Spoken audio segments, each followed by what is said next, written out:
Welcome my dear students. আজকে আমি class 12-এর ইতিহাসে সপ্তম চ্যাপ্টারের কোল্ড ওয়ারের উপর দুটি বিষয় নিয়ে আলোচনা করব।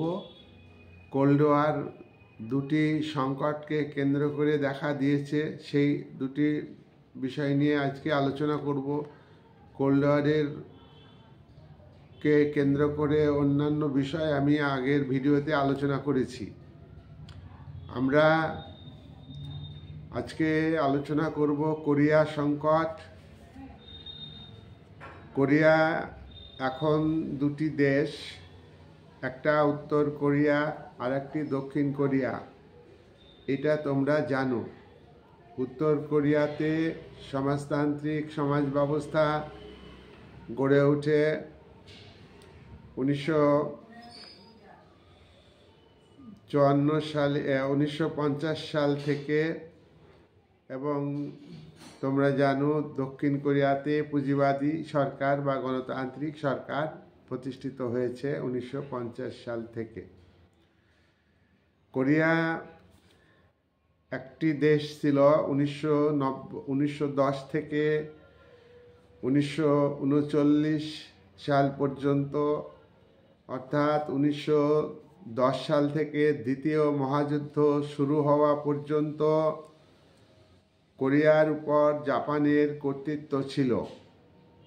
কোরিয়া জাপানের উপনিবেশ ছিল। দ্বিতীয় বিশ্বযুদ্ধে জাপান 1945 সালে জাপানের উপর মার্কিন যুক্তরাষ্ট্র পরমাণু বোমা নাগাসাকি এবং হিরোশিমাতে ফেললে জাপান আত্মসমর্পণ করতে বাধ্য হয়।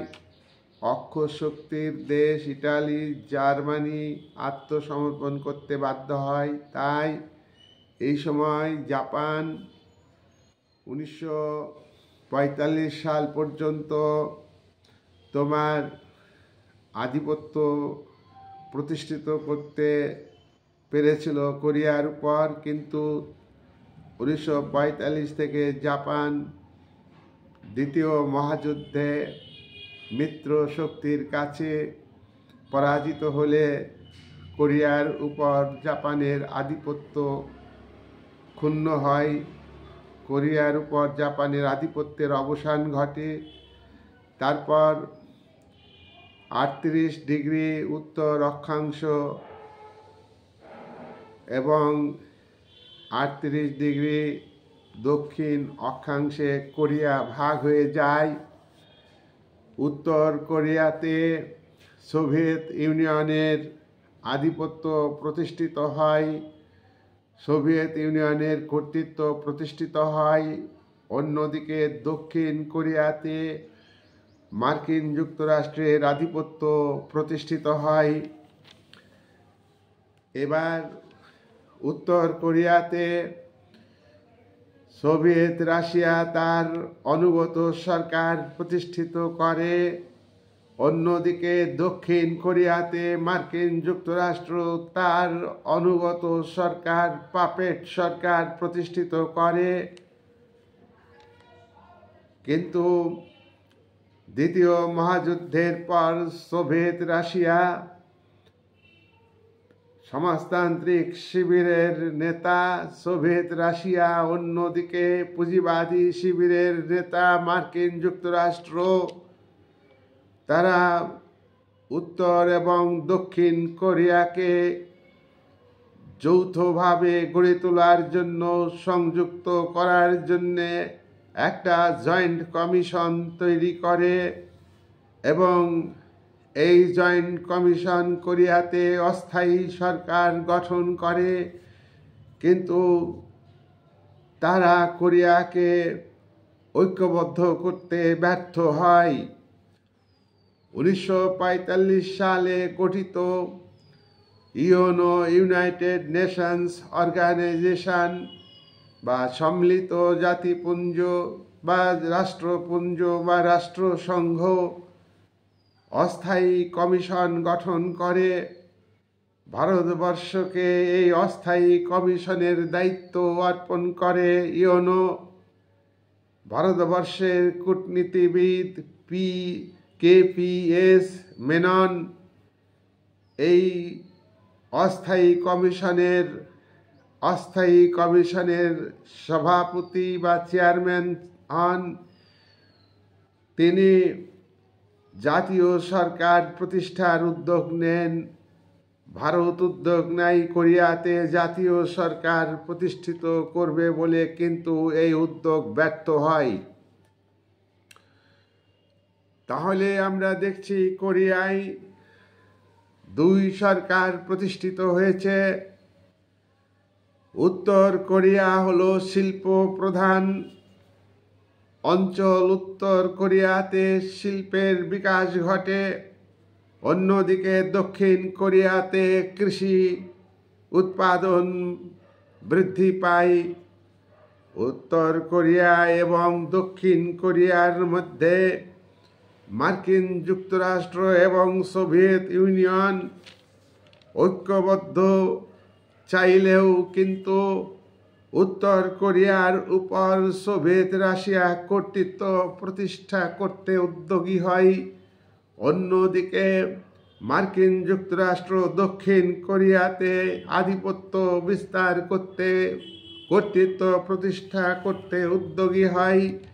কারণ দ্বিতীয় মহাযুদ্ধের পরবর্তীকালে ঠান্ডা যুদ্ধের আবহাওয়া দেখা দিয়েছে।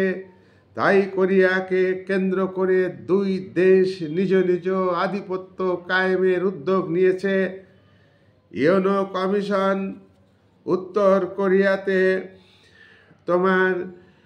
উত্তর কোরিয়াতে প্রবেশ করতে গেলে USSR অর্থাৎ সোভিয়েত রাশিয়া বাধা দেয়। যাই হোক, কোরিয়াকে কেন্দ্র করে মার্কিন যুক্তরাষ্ট্র এবং সোভিয়েতের মধ্যে ঠান্ডা যুদ্ধ শুরু হয়। মার্কিন যুক্তরাষ্ট্র গোপনে দক্ষিণ কোরিয়ার সরকারের সঙ্গে চুক্তি করে। এই গোপন চুক্তি অনুযায়ী মার্কিন যুক্তরাষ্ট্র দক্ষিণ কোরিয়াকে $75 মিলিয়ন আর্থিক সাহায্য দেয় এবং সামরিক শক্তি বৃদ্ধির জন্য এই অর্থ ব্যয়ের নির্দেশ দেয়। অন্যদিকে সোভিয়েত রাশিয়া উত্তর কোরিয়াতে শিল্প প্রধান সেহেতু সেখানে শ্রমিকের সংখ্যা বেশি। সোভিয়েত রাশিয়া উত্তর কোরিয়াতে সমাজতান্ত্রিক আদর্শের প্রসার ঘটাতে চায়। আমেরিকা দক্ষিণ কোরিয়ার মাধ্যমে উত্তর কোরিয়ার সমাজতান্ত্রিক আদর্শকে ধ্বংস করতে দক্ষিণ কোরিয়াকে বিশেষভাবে সাহায্য করে। দক্ষিণ কোরিয়াতে মার্কিন যুক্তরাষ্ট্র সামরিক ঘাঁটি স্থাপন করে, সেখানে সেনা মোতায়েন করে এবং দক্ষিণ কোরিয়াতে মার্কিন যুক্তরাষ্ট্র প্রচুর অর্থ ও সামরিক সাহায্য দান করে। উত্তর কোরিয়াতে গভর্নমেন্ট তৈরি হয়। কিম ইল সিং এর নেতৃত্বে সরকার তৈরি হয় উত্তর কোরিয়াতে। এক্ষেত্রে সোভিয়েত রাশিয়া উত্তর কোরিয়াকে সমর্থন করে, সাহায্য করে। নবগঠিত এই উত্তর কোরিয়া রাষ্ট্রে গণতান্ত্রিক সরকার প্রতিষ্ঠিত করে এবং উত্তর কোরিয়ার নতুন রাজধানী ক্যাপিটাল তৈরি হয় পানমুনজামে। এই পানমুনজামে নবগঠিত উত্তর কোরিয়ার রাজধানী প্রতিষ্ঠিত হয়। 1950 সালে 25শে জুন উত্তর কোরিয়ায় সেনা প্রবেশ করে। দক্ষিণ কোরিয়ার সেনা প্রবেশ করে। উত্তর কোরিয়া দক্ষিণ কোরিয়ার সেনা প্রবেশ করলে উত্তর কোরিয়া এবং দক্ষিণ কোরিয়ার মধ্যে যুদ্ধ শুরু হয়। সম্মিলিত জাতিপুঞ্জের দাবি অনুযায়ী যে সেনা প্রত্যাহার করতে হবে। সাউথ কোরিয়ার দাবি যে উত্তর কোরিয়া দক্ষিণ কোরিয়াকে আক্রমণ করেছে, সুতরাং উত্তর কোরিয়াকে আক্রমণকারী দেশে পরিণত করতে হবে। দক্ষিণ কোরিয়ার সরকার উত্তর কোরিয়া সমাজতান্ত্রিক আদর্শের সম্প্রসারণকে পছন্দ করেনি, কারণ দক্ষিণ কোরিয়ার যে সরকার, সেই সরকার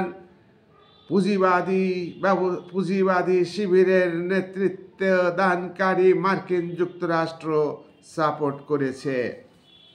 মার্কিন যুক্তরাষ্ট্রের প্রতিক্রিয়া কি?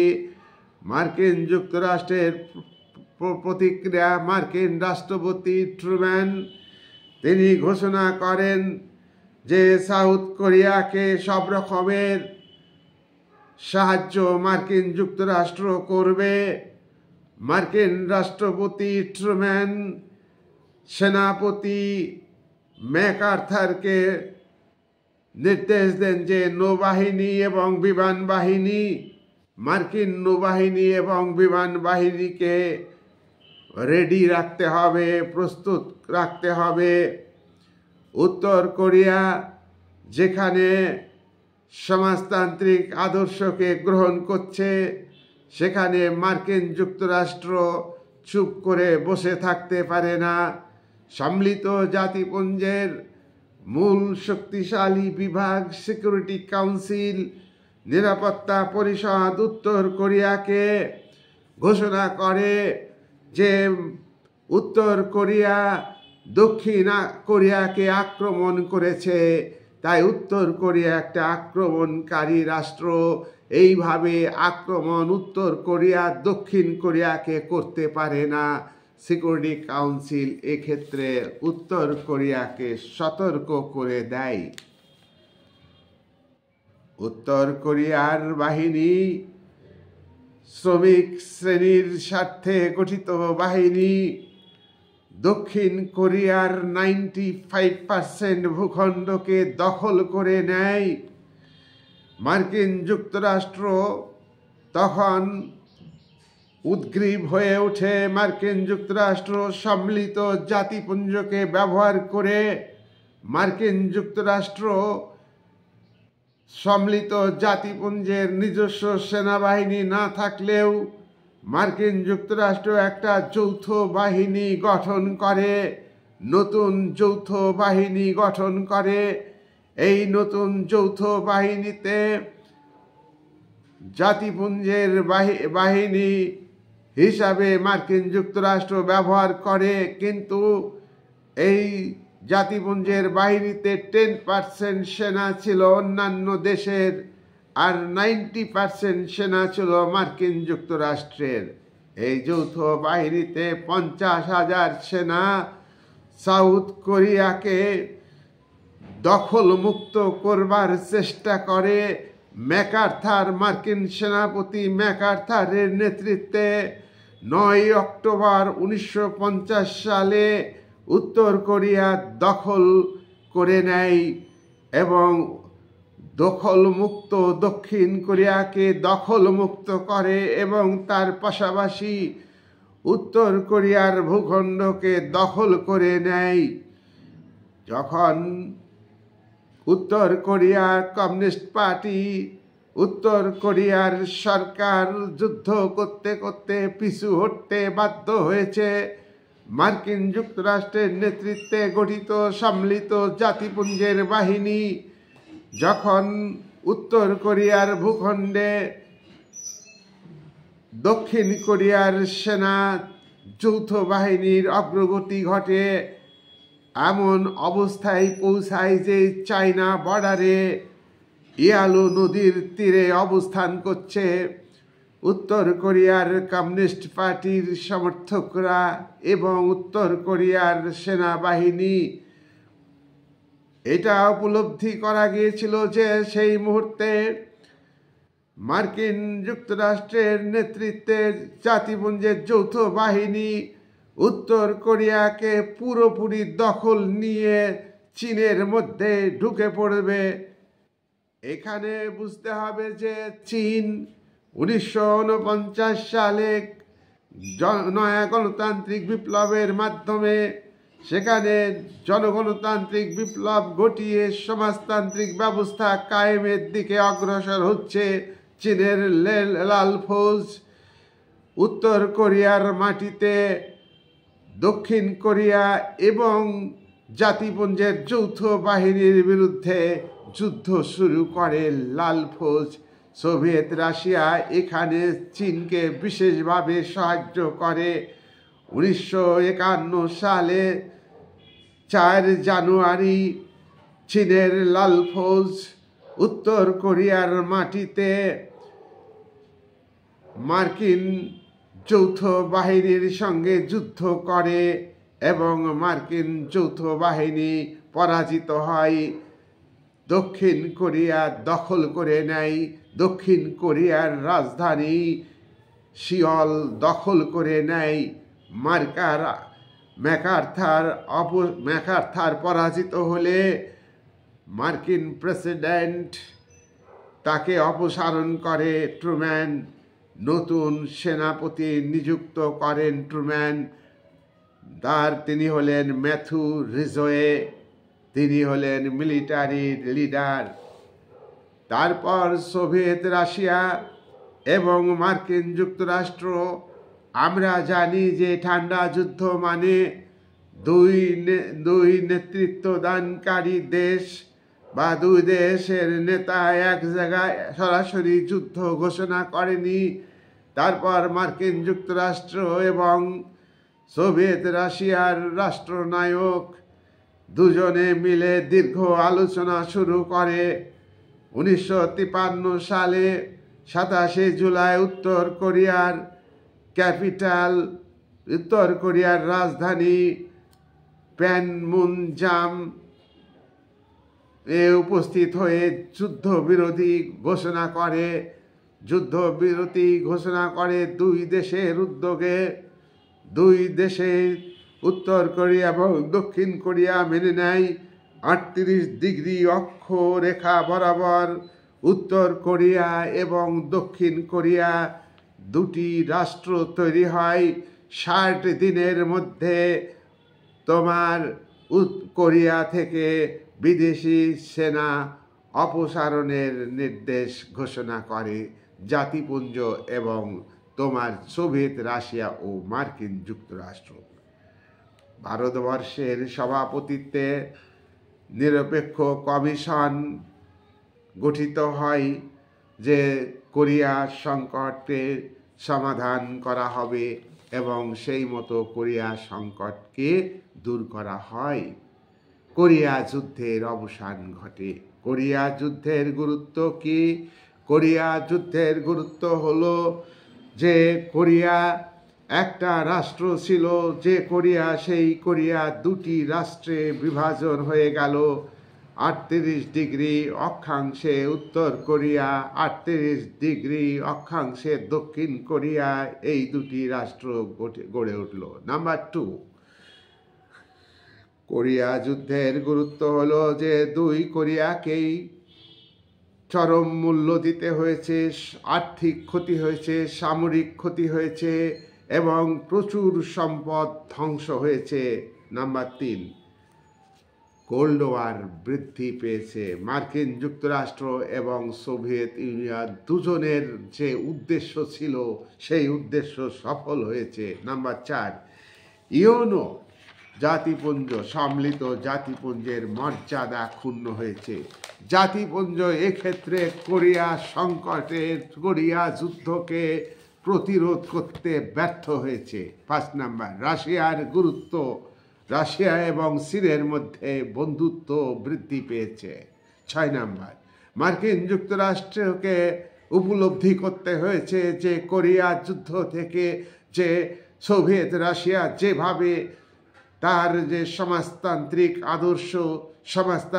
আদর্শকে সম্প্রসারণ ঘটাচ্ছে, একের পর এক বুলগেরিয়া, আলবানিয়া, যুগোস্লাভাকিয়া, চেকোস্লোভাকিয়া রোমানিয়া এই সমস্ত দেশে ঘটিয়েছে, এবং এক্ষেত্রেও কোরিয়ার একটা অংশে সমাজতন্ত্র প্রতিষ্ঠিত করেছে। তাই সমাজতন্ত্রকে প্রতিরোধ করার দায়িত্ব মার্কিন যুক্তরাষ্ট্রকেই বহন করতে হবে, পালন করতে হবে। এই কোরিয়া যুদ্ধের থেকে শিক্ষা পাই। 7 নম্বর, সামরিক শক্তি মার্কিন যুক্তরাষ্ট্র বৃদ্ধি করতে উদ্যোগী হয়। 1951 সালে মার্কিন যুক্তরাষ্ট্র আনজাস চুক্তি করে। এই আনজাস চুক্তি করে অস্ট্রেলিয়ার সঙ্গে, নিউজিল্যান্ডের সঙ্গে। মার্কিন যুক্তরাষ্ট্র 1954 সালে তাইওয়ানের সঙ্গে সামরিক চুক্তি করে। সেই চুক্তি অনুযায়ী আজও মার্কিন যুক্তরাষ্ট্র তাইওয়ানের উপর আধিপত্য বিস্তার করেছে। এক্ষেত্রে তাইওয়ান চীন দখল নিতে গেলে মার্কিন যুক্তরাষ্ট্র একাধিকবার তাইওয়ানের পাশে দাঁড়ায়। এরপরে আমরা আলোচনা করব ভিয়েতনাম ক্রাইসিস বা ভিয়েতনাম সংকট। ভিয়েতনাম হচ্ছে ইন্দো-চীন, ভিয়েতনামকে ইন্দো-চীন বলা হতো। ভিয়েতনাম পরাধীন দেশ ছিল। ভারতবর্ষ যেমন পরাধীন দেশ ছিল, ভিয়েতনামও তেমনি পরাধীন দেশ ছিল। কিন্তু ভারতের উপর উপনিবেশ ছিল ব্রিটিশ সাম্রাজ্যবাদী শক্তির, আর ভিয়েতনামের উপর উপনিবেশ ভিয়েতনাম ছিল ফরাসি উপনিবেশিক শক্তির উপনিবেশ। 1939 সালে হিটলার পোল্যান্ড আক্রমণের মধ্য দিয়ে দ্বিতীয় মহাযুদ্ধের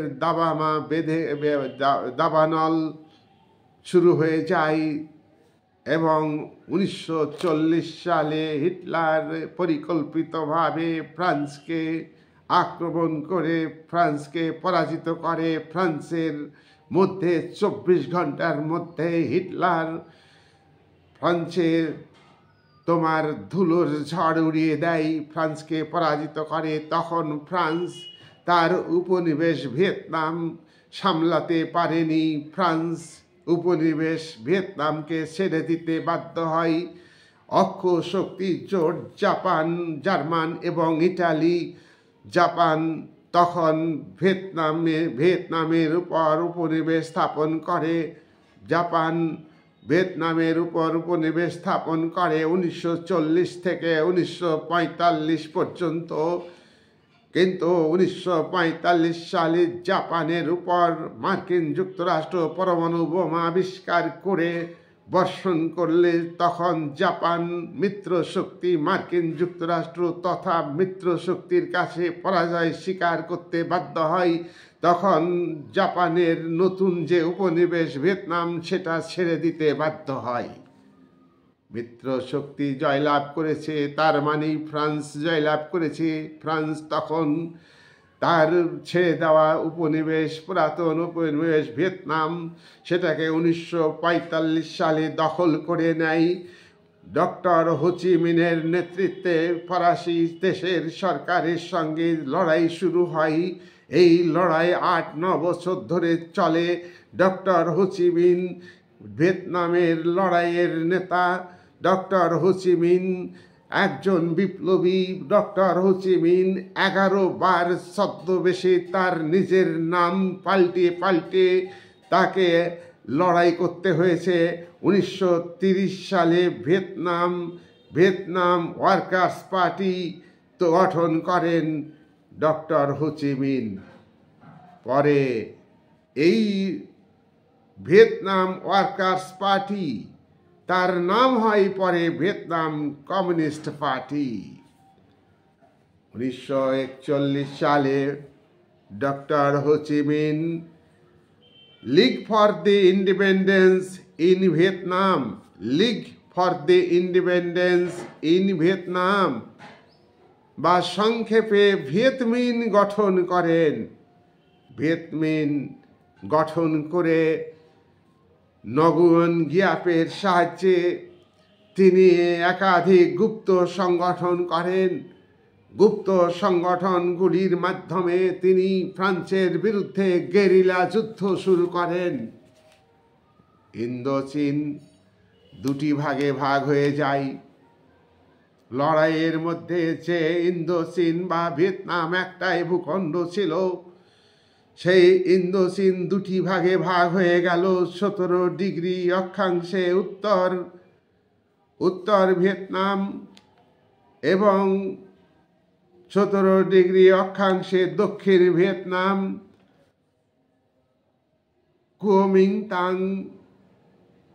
কুওমিংতাং দল ভিয়েতনাম, হোচিমিনের কুওমিংতাং দল উত্তর ভিয়েতনামে লড়াই শুরু করে।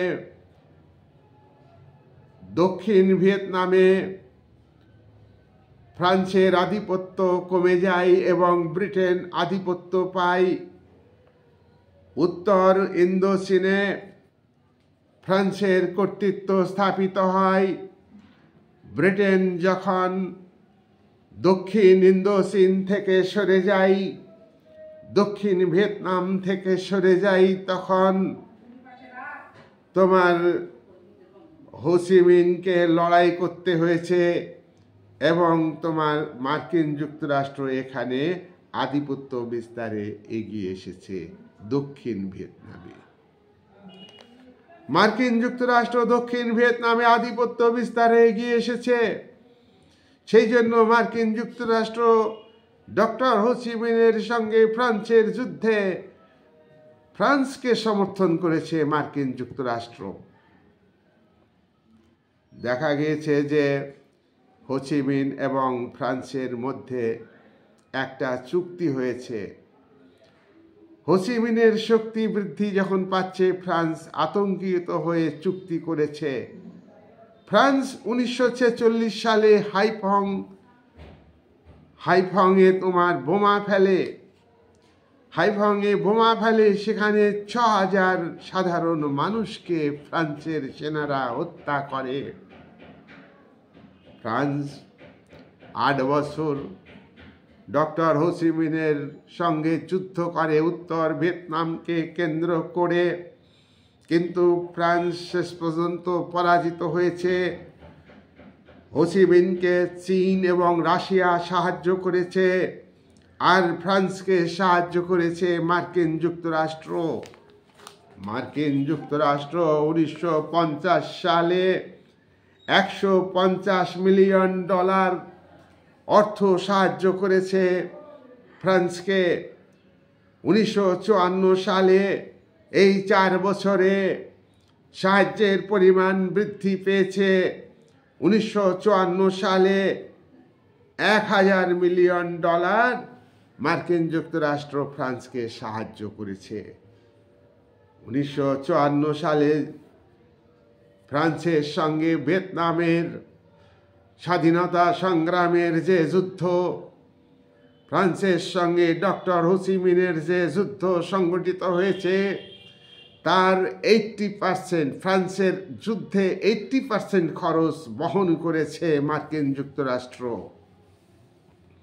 আমরা লক্ষ্য করেছি, আমরা দেখেছি 1954 সালে দিয়েন বিয়েনফুর ঘটনা। দিয়েন বিয়েনফুতে কি ঘটনা ঘটেছিল তা আমরা 1-2 করে উল্লেখ করব।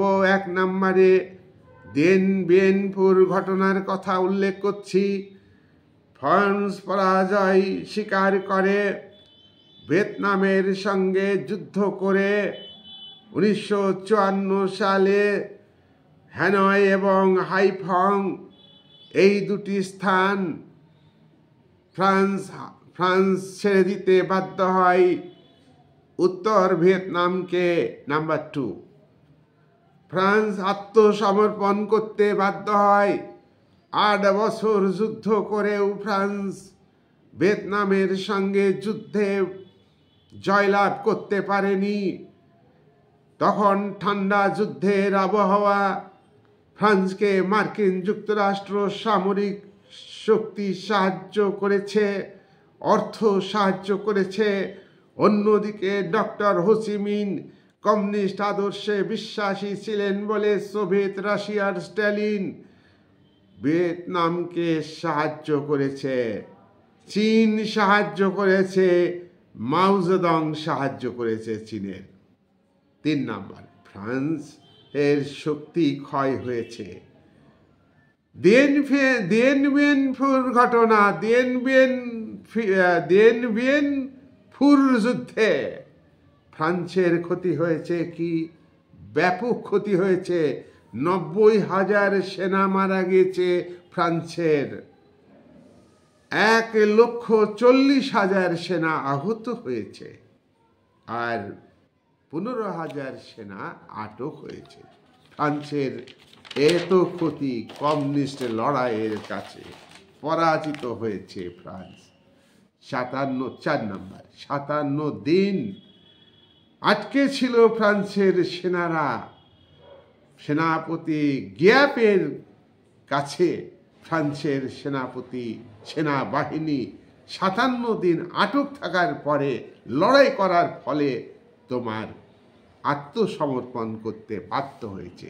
5 নম্বর, মার্কিন যুক্তরাষ্ট্রের যুদ্ধ বন্ধ করতে রাজি হয়নি।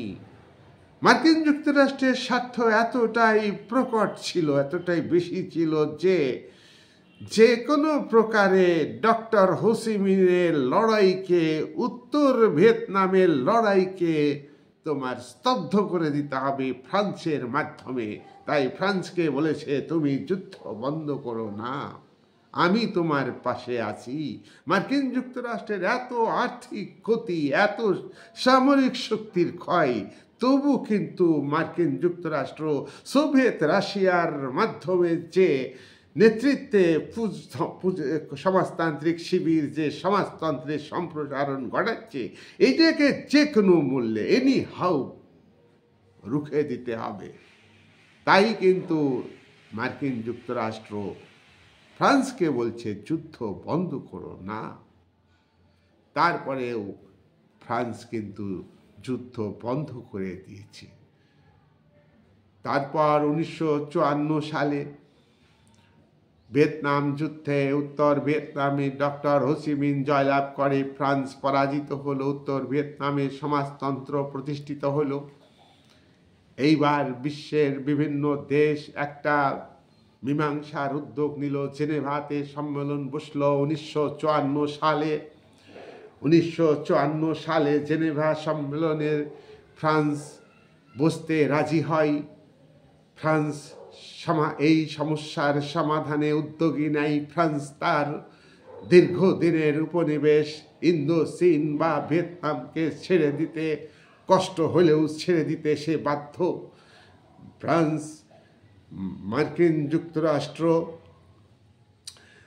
তারপরে চীন, ভিয়েতনাম, লাওস, এই সমস্ত দেশের ফরেন মিনিস্টাররা জেনেভা সম্মেলনে উপস্থিত হলেন। এই জেনেভা সম্মেলনের অনেক শর্ত আছে, একাধিক শর্ত আছে। জেনেভা সম্মেলনের শর্তগুলির 1 নম্বর শর্ত হলো যে ইন্দো চীন বা ভিয়েতনাম 17 ডিগ্রি অক্ষরেখায় দুটি দেশ হবে। একটা হলো উত্তর ভিয়েতনাম, আর একটি হলো দক্ষিণ ভিয়েতনাম। উত্তর ভিয়েতনামে ডক্টর হো চি মিন রাজত্ব কায়েম করে, সমাজতান্ত্রিক ব্যবস্থা কায়েম করেন। সাউথ ভিয়েতনামে তোমার মার্কিন আধিপত্য প্রতিষ্ঠার পথ তৈরি হয়। নাম্বার 2, এই যে ভাগ উত্তর ভিয়েতনাম এবং দক্ষিণ ভিয়েতনাম, এই 2 ভাগ হলো অস্থায়ীভাবে ভাগ করা হলো। এটা তোমার জেনেভা সম্মেলনের সিদ্ধান্ত। শান্তিপূর্ণ উপায়ে 1956 সালে ইউনোর নেতৃত্বে যে তদারকি কমিশন গঠিত হবে,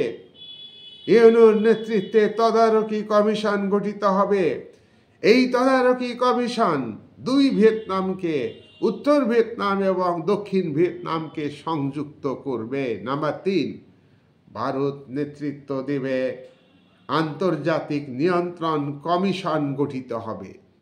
আন্তর্জাতিক নিয়ন্ত্রণ কমিশন গঠিত হয়, ভারত তার নেতৃত্ব দেয়। আন্তর্জাতিক নিয়ন্ত্রণ কমিশনের সদস্য পোল্যান্ড ছিল এবং কানাডাও ছিল। ভারত নেতৃত্ব দিয়েছে। 4, বিদেশি সেনা অপসারণ করতে হবে ভিয়েতনাম থেকে। বিদেশি সেনা, কোনো দেশের সেনা, বিশেষ করে ফরাসি সেনা অপসারণ করতে হবে ভিয়েতনাম থেকে। 5 নম্বর, ভিয়েতনাম যেমন স্বাধীনতা পেল, উত্তর ভিয়েতনাম দক্ষিণ ভিয়েতনাম ভাগ হয়ে গেল, উত্তর ভিয়েতনাম সম্পূর্ণভাবে স্বাধীন হয়ে গেল, দক্ষিণ ভিয়েতনাম মার্কিন এর নেতৃত্বে পরিচালিত হতে লাগলো। আর লাওস কম্বোডিয়া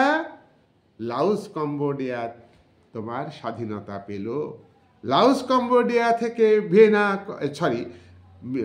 জেনেভা সম্মেলনে বলা হলো লাওস কম্বোডিয়া থেকে ফরাসি সেনা অপসারণ করতে হবে এবং সেখানে পুরাতন যে রাজতন্ত্র সেটা প্রতিষ্ঠিত হলো।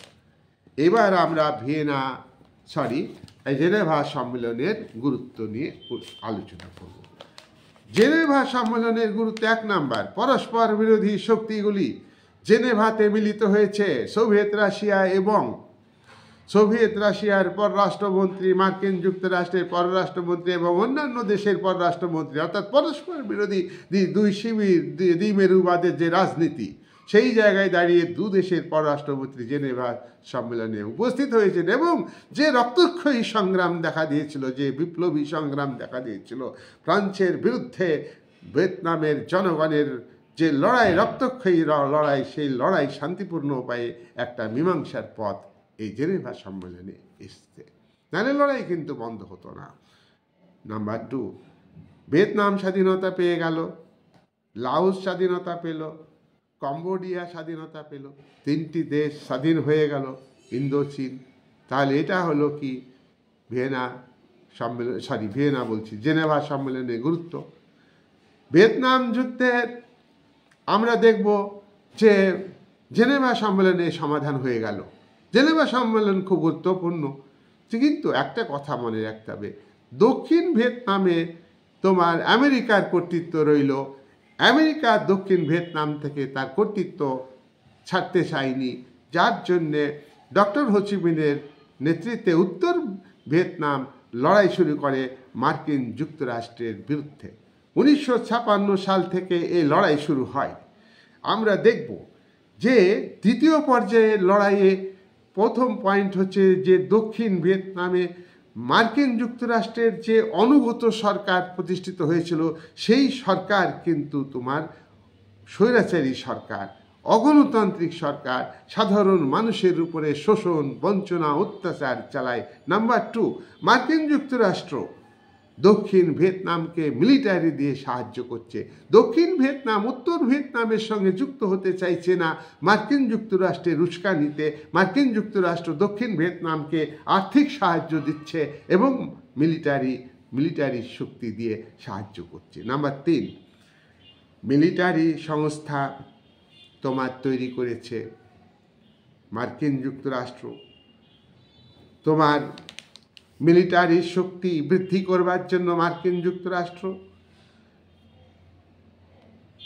ব্রিটেনকে নিয়ে, ফ্রান্সকে নিয়ে, অস্ট্রেলিয়াকে নিয়ে, নিউজিল্যান্ড, থাইল্যান্ড, পাকিস্তান, এদের নিয়ে মার্কিন যুক্তরাষ্ট্র কী করেছে? সিয়াটো তৈরি করেছে, south east Asia treaty organization তৈরি করেছে মার্কিন যুক্তরাষ্ট্র, যাতে উত্তর ভিয়েতনামকে দমিয়ে রাখা যায়, হো চি মিনকে দমিয়ে রাখা যায়, উত্তর ভিয়েতনামের সমাজতান্ত্রিক ব্যবস্থাকে পতন ঘটানো যায়। তারপর আমরা দেখব যে দক্ষিণ ভিয়েতনামে আমেরিকার পাপেট গভর্নমেন্ট, পুতুল সরকার, আমেরিকার তাবেদারি সরকার, দিয়েন গভর্নমেন্ট, এই গভর্নমেন্ট সাউথ অর্থাৎ দক্ষিণ ভিয়েতনামে তৈরি হয়েছে। এই দিয়েন গভর্নমেন্ট, 1 নম্বর পয়েন্ট হচ্ছে দিয়েন গভর্নমেন্ট হচ্ছে স্বৈরাচারী গভর্নমেন্ট, জনগণের মতামতকে গুরুত্ব দেয় না, জনগণের অর্থনৈতিক যে অবস্থার উন্নতি করবে দিয়েন গভর্নমেন্ট তা কিন্তু না। এখানে আমেরিকার একটা শোষণ আছে, সেই আমেরিকা সবসময় এই দিয়েন গভর্নমেন্টকে পরিচালনা করছে। আমেরিকার কাছে প্রচুর অর্থ উত্তর দক্ষিণ ভিয়েতনাম নিচ্ছে, এতে ঋণে জর্জরিত হচ্ছে। নাম্বার 2, দক্ষিণ ভিয়েতনাম তোমার ন্যাশনাল লিবারেশন ফ্রন্ট গঠন করেছে কিসের জন্যে? যে তোমার ডিএন গভর্নমেন্টের বিরুদ্ধে, যে ডিএন গভর্নমেন্টের বিরুদ্ধে দক্ষিণ ভিয়েতনামের জনগণ ডিএনের সরকারের বিরুদ্ধে লড়াই শুরু করে দিয়েছে। পাশাপাশি উত্তর ভিয়েতনামও লড়াই করছে।